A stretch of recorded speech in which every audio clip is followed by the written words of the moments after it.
चौधरी साहब ने क्यों नहीं संघर्ष किया? चौधरी साहब क्यों दड़बे में घुस गया? चौधरी साहब का खुद इनके आपस में कनेक्टिविटी है, लेन देन रहा है इनका, जमीनों का लेन देन रहा है, रोड का लेन देन रहा है। चौधरी साहब क्यों नहीं इसके सामने फाइटिंग किया? अरे फाइटिंग करते तो श्रीमान जी आज चौधरी की वाहवाही होती क्या? अरे कुछ शर्म करो यार, भ्रष्टाचार की कोई लिमिट होती है। और चूड़ी ऐसी चढ़ेगी आपको समझ में नहीं आएगी, बढ़िया वाली चढ़ेगी अभी तो, और एक नहीं है, कम से कम 40-50 चूड़ियाँ हैं जो अभी धीरे धीरे कसी जाएगी। आपने तो भ्रष्टाचार को बिल्कुल मतलब आपने सिर से ऊपर उतार दिया इससे, और आप दूसरे को कहते हो भ्रष्टाचार कर रहे हैं। गहलोत साहब का तो आपको एहसान जिंदगी में नहीं उतर सकता जो गहलोत साहब ने आपके साथ किया, और आज भी गहलोत साहब अपने घर की लड़ाई बताते हैं। इससे बड़ा और क्या हो सकता है भाई साहब? मैं आज पूरे क्षेत्र में घूम के आया हूँ भाई साहब, लोगों में रोष है। और जो यात्रा है ना, इसकी लास्ट यात्रा है ये, इस यात्रा को ऐसी पब्लिक निकालेगी, आप देखना। आप भी यहीं और मैं भी यहीं हूँ। आप पब्लिक का जोश और रोष और जो आज लोगों में जज्बा है ना, वो तो कह रहे बढ़ाना जी आप आ जाओ एक बार, आपको मैदान दिखाएंगे, आपको ये दिखाएंगे कैसे चुनाव लड़ा जाता है। इस बार इनको बता देंगे कैसे चुनाव लड़ा जाता है। और मेरा चैलेंज है इस बात के लिए, जितना आपने करप्शन और भ्रष्टाचार किया ना, उस भ्रष्टाचार का आपको रिजल्ट मिलेगा। अभी मैं तो धन्यवाद देता हूँ गहलोत साहब का, जो प्रशासन को यहाँ अभी सबक सिखाया है, अभी इसको सिखाने वाले हैं। अभी सबक देखना और भी प्रशासन जाने वाले हैं। मैं आपके माध्यम से प्रशासन को भी कहना चाहता हूँ, जितनी भ्रष्टाचार की प्रकाष्ठा पे आप उतरे हो ना, उतना आप कमर कस लो, तुम्हारा इलाज होगा। भ्रष्टाचार पे जो भी गलत लोगों का, गरीब लोगों का अन्याय और शोषण करेगा प्रशासन, मैं चैलेंज करके कहता हूँ उसको देखना, उसका बहुत बढ़िया इलाज होगा। इस बार एसडीएम और तहसीलदारों ने इतना लूट और पूरा लाइसेंस दे रखा था भाई साहब, तो गुर्गे पाल रखे थे, एजेंट पाल रखे थे, और एजेंटों के माध्यम से काम होता था। एक दिन में 151 की धारा में भी जमानत नहीं लेते थे। बताइए इससे बत्ती और क्या होगा? और आज आप कहते हो कि हमने भ्रष्टाचार नहीं किया, हमारे सीएम साहब ने भ्रष्टाचार किया है। सीएम साहब पे पहुंचने के लिए आपको कई पुश्तें लगानी पड़ेगी श्रीमान जी। आपको सीएम साहब की सोच तक जाने के लिए ना, आपको बहुत कुछ करना पड़ेगा, अपने आप को बहुत कुछ बदलना पड़ेगा। जी मुझे आप ये बताइए, आपको ये इतना बुद्धू, आपको इतना पागल आदमी, आपको कोई शरीफ आदमी लगता है क्या?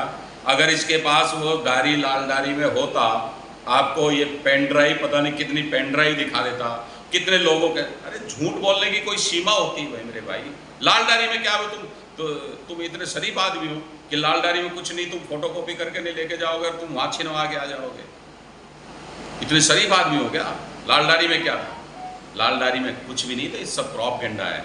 इसको कोई वो तो मिला नहीं है बहाना, लाल दाढ़ी का झूठा। अरे झूठ के भी हाथ पैर होते हैं भाई साहब। आप झूठ बोल के इतने लोगों को भ्रमित, सरकार को आप गलत रास्ते पे ले जाना चाहते हो। अब सीएम साहब ने थोड़ी चूड़ी तो चढ़ाई है, उस चूड़ी चढ़ते ही इसको तिल मिला लेना क्या? ऐसे थोड़ी ना हो। चूड़ी अभी और चढ़ेगी, उसको क्या करोगे? और चूड़ी ऐसे चढ़ेगी आपको समझ में नहीं आएगी, बढ़िया वाली चढ़ेगी अभी तो, और एक नहीं है, कम से कम 40-50 चूड़ियाँ हैं जो अभी धीरे धीरे कसी जाएगी। यहीं और मैं भी यहीं। अभी देखो वो ऊपर सब चल रहा है, वो इतना मैं गहराई में नहीं गया, लेकिन मैं आपको इसकी जो फाइल है ना, इसकी जो हिस्ट्री है, वो पब्लिक ही अब समझ ली। इसकी हिस्ट्री पब्लिक ने ऐसी हिस्ट्री समझ ली है, और पब्लिक को सब समझ में आ गया है कि हिस्ट्री का क्या आपके डिसीजन और क्या निर्णय आपका देना है, वो पब्लिक तैयार बैठी है। सिर्फ टाइम आने का टाइम है, अभी 4 महीने बाकी हैं।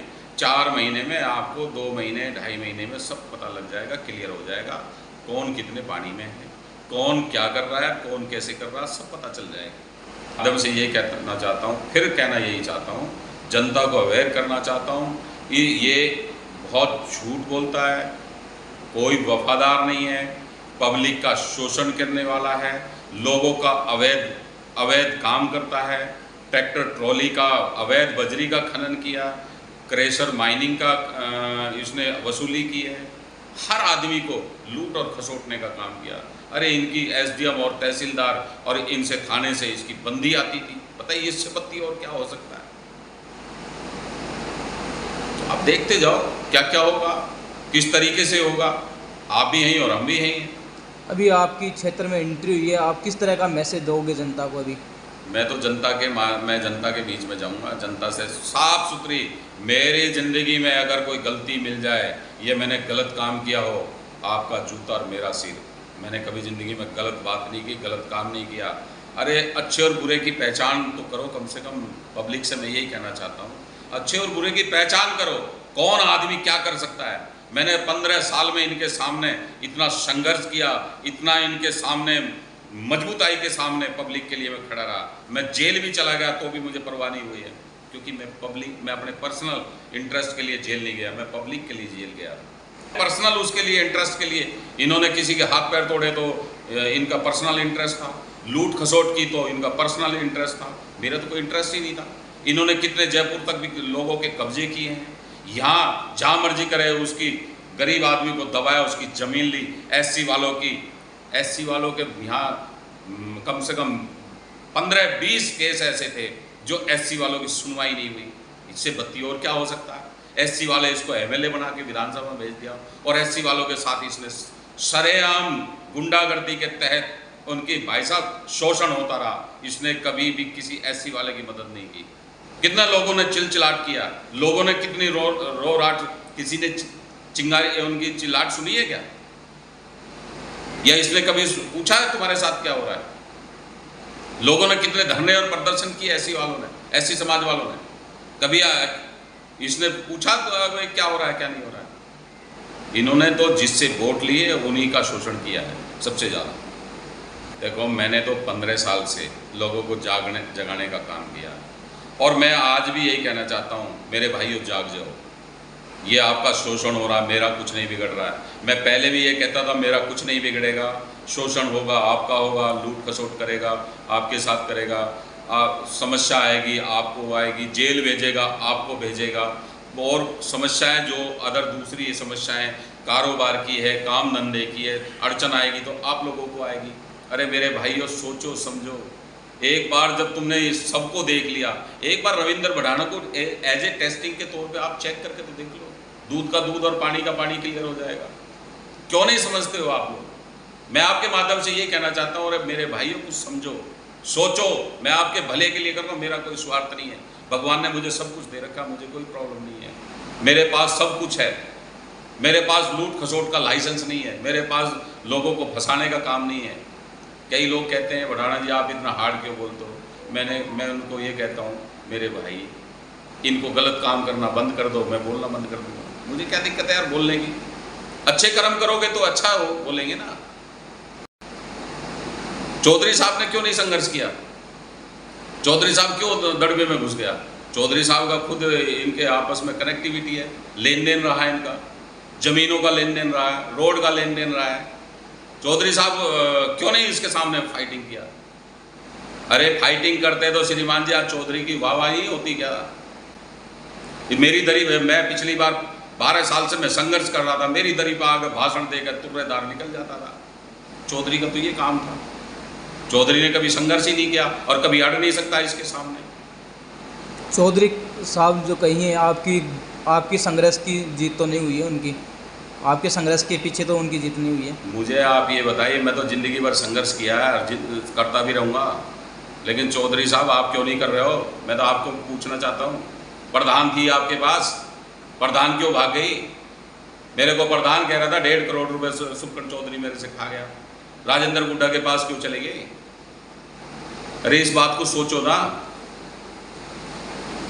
चोर चोर मौसेरे भाई, उसने भी पैसे खा लिए, इसने भी ऐसा लपेटा दे दिया, हो गया बस। इसने राज का प्रेशर कर दिया, उसने पैसे खा लिए, समझना चाहिए ना। आज वो प्रधान, वो भी तो महिला थी, उसका शोषण नहीं हुआ, और दोनों ने किया, उसका शोषण दोनों ने किया है। उसने फाइनेंशियल मार मारी है और इसने प्रशासनिक मार मारी है, लपेट दिया। मैं आपके माध्यम से ये कहना चाहता हूँ कि आप देखते जाओ अभी क्या क्या होगा। रण होगा, रण बहुत शानदार वाला होगा। और मैं तो यही कहता हूँ, खुला मैदान है भाई साहब, आप भी मैदान में आइए और हम भी मैदान में आते हैं, कोई चिंता करने की जरूरत नहीं।